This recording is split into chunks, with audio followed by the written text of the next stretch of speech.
మరి కూతుర్ను కంట్రోల్ చేసుకున్న వాళ్ళు కేబినెట్ మంత్రిగా తెలంగాణ రాష్ట్ర ప్రజల్ని ఎట్లా కంట్రోల్ చేయగలుగుతారు? అది సరైన విధానం కాదు. కంట్రోల్ చేసుకోవాలి. అలాంటి మాటలు మంచిది కాదు.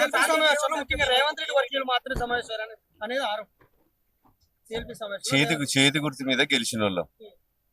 మా మీద ఎవరి మీద ముద్ర కాదు. అవును, మా సిఎల్పి నాయకుడిని విమర్శించినప్పుడు శాసనసభ్యులుగా మా బాధ్యత. పార్టీ నష్టపోకూడదు. ప్రజల కార్యకర్తల రక్తంతో రేవంత్ రెడ్డి గారి యొక్క నాయకత్వంలో కేబినెట్ మంత్రులందరి సహకారంతో ఈ రోజు మా బట్టి గారి పాదయాత్రతో అందరి కష్టంతో కోరి తెచ్చుకున్న తెలంగాణ రాష్ట్ర ప్రభుత్వం ప్రజాపాలన ప్రభుత్వం. కానీ కార్యకర్తల కష్టంతో వచ్చినటువంటి యొక్క ప్రభుత్వం ఇది నష్టపోకూడదు.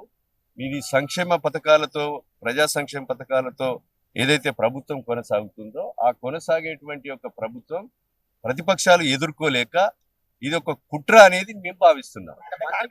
కాంగ్రెస్ వచ్చే ఎలక్షన్ లో ఇండిపెండెంట్ గా గెలిచి చూపిస్తా అని చెప్పి మాట్లాడుతుంది. ఇప్పుడు టీఆర్ఎస్ లో నేను పోయినా, నాకు టికెట్ అయిపోతే ఒక సింహమూర్తి మీద పోటీ చేసి కారును 3వ స్థానం పంపిన. వాళ్ళు ఏమన్నా నిలుచున్నారా?